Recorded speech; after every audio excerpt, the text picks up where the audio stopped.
Hello friends, welcome to rural academy.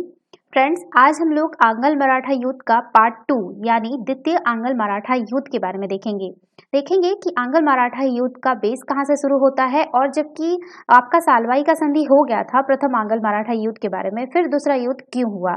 ठीक है, तो चलिए शुरू करते हैं आज के एमसीक्यूज। आज का पहला प्रश्न है, द्वितीय आंगल मराठा युद्ध कब हुआ था। ऑप्शन ए 1803 से 1806 के बीच में, ऑप्शन बी 1804 से 1807 के बीच में, ऑप्शन सी 1801 से 1808 के बीच में, ऑप्शन डी 1805 से 1809 के बीच में। देखिए, द्वितीय आंगल मराठा युद्ध प्राथमिक रूप से भारत में फ्रांसीसियों को रोकने के लॉर्ड वेलेस्ली के प्रयासों के कारण हुआ। भारत में जो है आपका 1798 में गवर्नर जनरल के रूप में आए वेलेस्ली का विश्वास था कि फ्रांसीसियों द्वारा प्रदत्त हानियों से तभी उबरा जा सकता है यदि समस्त भारत को सैनिक सहायता के लिए अंग्रेजों पर निर्भर बना दिया जाए। ऐसी सुरक्षा प्रदान करने के लिए उसने कुख्यात सहायक संधि तैयार की, लेकिन शुरू में मराठाओं ने इसे स्वीकार करने से मना कर दिया। हालांकि मराठा राजनीति के वरिष्ठ रणनीतिकार नाना फडणवीस की जो है मार्च 1800 में मृत्यु हो गई, और उसकी मृत्यु के साथ वेलेस्ली के प्रस्ताव को स्वीकार करने का प्रतिरोध भी समाप्त हो गया। नाना के नियंत्रण से मुक्त हुए पेशवा बाजीराव द्वितीय ने अपनी स्थिति को बनाए रखने के लिए मराठा सरदारों से झगड़े करवाए, परंतु यह स्वयं उनका शिकार बन गए। दौलताराव सिंधवा तथा जसवंत राव होलकर दोनों ही पूना में अपनी श्रेष्ठता स्वामित्व करना चाहते थे। इसमें सिंधिया सफल रहा तथा बाजीराव पर सिंधिया का प्रभुत्व स्थापित हो गया। इसके बाद से जो है आपका द्वितीय आंगल मराठा युद्ध का बेस तैयार हो जाता है। ठीक है, तो ये जो आपका युद्ध हुआ था, ये आपका युद्ध हुआ था 1803 से 1806 के बीच में। कहीं कहीं पे आपको 1803 से 1805 के बीच में हो जाएगा, तो लेकिन दोनों ऑप्शन नहीं होगा, 1805 और 6 एक साथ नहीं होगा, ध्यान रखिएगा। ठीक है, या तो 1805 या 1806 के बीच में। तो चलिए, ये इसका सही आंसर होगा ऑप्शन ए। चलिए नेक्स्ट क्वेश्चन में चलते हैं। निम्नलिखित में से कौन सा द्वितीय आंगल मराठा युद्ध का प्रमुख कारण था। ऑप्शन ए मराठों के आर्थिक संघर्षों में अंग्रेजों का हस्तक्षेप, ऑप्शन बी वेलेस्ली की मराठा शक्ति को नष्ट कर देने की इच्छा, ऑप्शन सी पेशवा बाजीराव के साथ अंग्रेजों का षड्यंत्र, ऑप्शन डी मराठों तथा हैदराबाद के निजाम के मध्य होने वाले संघर्षों में अंग्रेजों का हस्तक्षेप। देखिए, जो मराठों का जो ये आर्थिक संघर्षों में जो है अंग्रेज का हस्तक्षेप, ये इसके प्रमुख कारणों में से था। ठीक है, ये आपसी होगा, आर्थिक लिखते हैं हमें। ठीक है, आपसी संघर्षों में जो है अंग्रेजों का हस्तक्षेप था।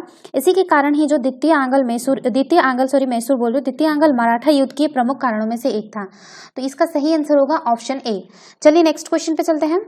द्वितीय आंगल मराठा युद्ध के समय मराठा पेशवा था नारायण राव, ऑप्शन बी है आपका माधव राव नारायण, ऑप्शन सी बाजीराव द्वितीय, ऑप्शन डी इनमें से कोई नहीं। देखिए, द्वितीय आंगल मराठा युद्ध जो था वो बाजीराव द्वितीय उस टाइम मराठा के पेशवा थे, तो इसका सही आंसर होगा ऑप्शन सी बाजीराव द्वितीय। चलिए नेक्स्ट क्वेश्चन पे चलते हैं। किसने दिल्ली में मुगल बादशाह की सहायता के लिए रखे गए अपनी सेना का वेतन चुकाने के लिए दिल्ली के दीवाने आम की छत से चांदी निकलवा लिए। Option A Sadashiv Rao Bhau, option B Raghunath Rao, option C Malhar Rao, option D इनमें से कोई नहीं। देखिए, जो सदाशिव राव भाऊ थे, उन्होंने दिल्ली के मुगल बादशाह की सहायता के लिए रखे गए अपनी सेना का वेतन चुकाने के लिए दिल्ली के दीवाने आम की छत से जो है चांदी निकलवा लिए थे। तो इसका सही आंसर होगा ऑप्शन ए सदाशिव राव भाऊ।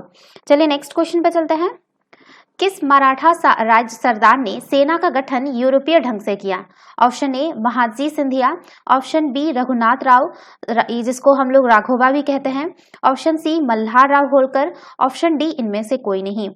देखिए, जैसे हम लोग आंगल मैसूर युद्ध में देखे थे, तो वहां पे जो टीपू सुल्तान थे, उन्होंने भी अपना सेना का गठन जो था ये यूरोपीय ढंग से किए थे।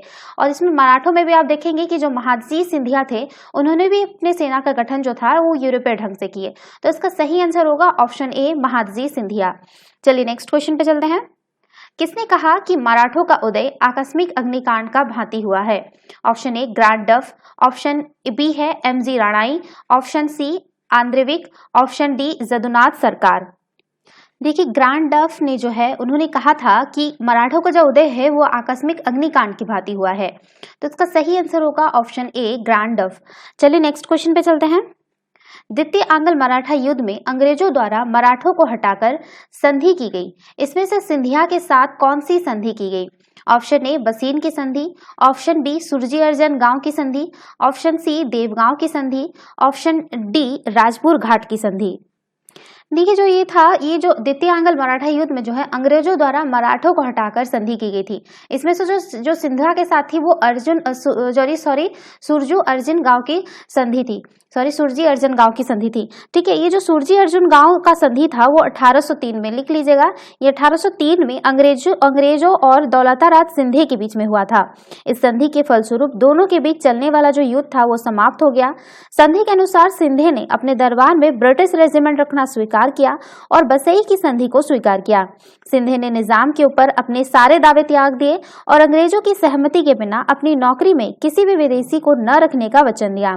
इसके अलावा उसने गंगा और यमुना के बीच का सारा दोआब, जिसमें दिल्ली और आगरा भी सम्मिलित थे, अंग्रेजों को सौंप दिए।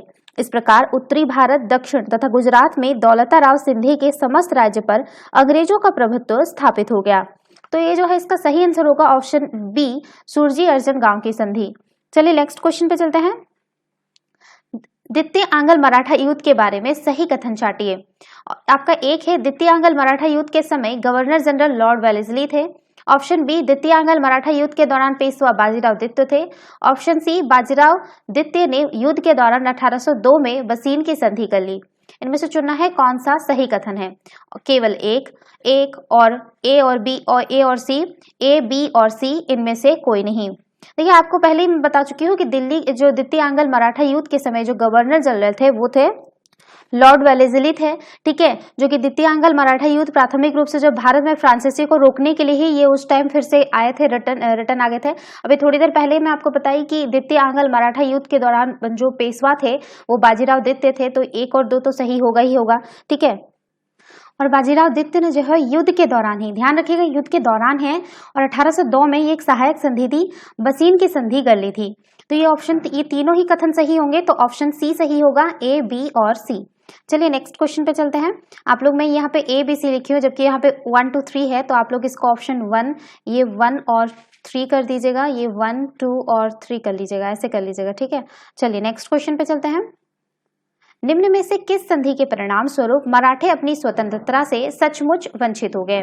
ऑप्शन ए पंढरपुर की संधि, ऑप्शन बी पुरंदर की संधि, ऑप्शन सी सालबाई की संधि, ऑप्शन बी बसीन की संधि। देखिए जो आपका बसीन की संधि हुई थी, इसमें से जो है इसके परिणाम स्वरूप जो है मराठे अपनी स्वतंत्रता से सचमुच ही वंचित हो गए थे। तो इसका सही आंसर होगा ऑप्शन बी, ऑप्शन डी है आपका बसीन की संधि। अब क्यों ये सचमुच वंचित हो गए, चलिए नेक्स्ट क्वेश्चन में आपको एक्सप्लेन कर देती हूँ। निम्न में से कौन सी शर्त बसीन की संधि की नहीं है। ऑप्शन ए पेशवा ने नर्मदा, ताप्ती व तुंगभद्रा का प्रदेश अंग्रेजों को दिया। ऑप्शन बी है आपका यह संधि अंग्रेजों और मराठों के बीच 20 वर्षों का संधि विराम होगी। ऑप्शन सी पेशवा ने गायकवाड़, निजाम और अन्य यूरोपियों से संबंध अंग्रेजों के अनुसार बनाने का वचन दिया। ऑप्शन डी पेशवा ने सूरत नगर कंपनी को दे दिया, वो सहायक संधि स्वीकार कर पूना में रेजिमेंट रखना स्वीकार कर लिया। पहले मैं इस संधि की कुछ शर्तें बता देती हूँ, जिसमें कि अंग्रेजी संरक्षण स्वीकार कर भारतीय तथा अंग्रेजी पैदल सैनिक को पूना में रखना स्वीकार कर लिया गया है। ठीक है, तो पूना रेजिमेंट रखना स्वीकार कर लिया गया, तो ऑप्शन डी तो आपका सही होगा। तो गुजरात, ताप्ती तथा नर्मदा के मध्य के प्रदेश तथा तुंगभद्रा नदी के सभी समवर्ती प्रदेश, जिनकी आय जो है 26 लाख रुपए थी, पेशवा ने कंपनी को दे दी। ठीक है, तो आपका कंपनी को अंग्रेजों को दे दिया गया, यानी तो ऑप्शन ए भी आपका सही होगा। इसमें तीसरा है आपका कंपनी को जो है सूरत नगर दे दिया गया। अन्य राज्यों से संबंध स्थापित करने के सारे अधिकार जो है पेशवा ने कंपनी के अधीन कर लिए थे।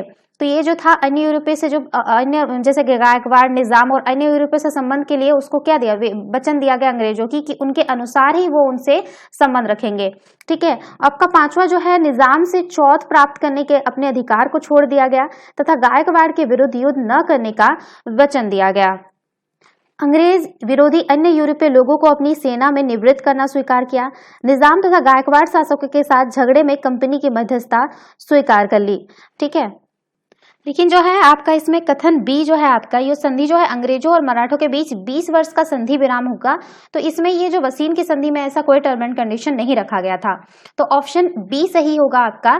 ठीक है, तो ये था आज का जीके का पोर्शन। वीडियो पसंद आए तो लाइक, शेयर और कमेंट करना ना भूले, साथ ही साथ चैनल को सब्सक्राइब करना ना भूले। Thanks for watching, have a nice day, take care.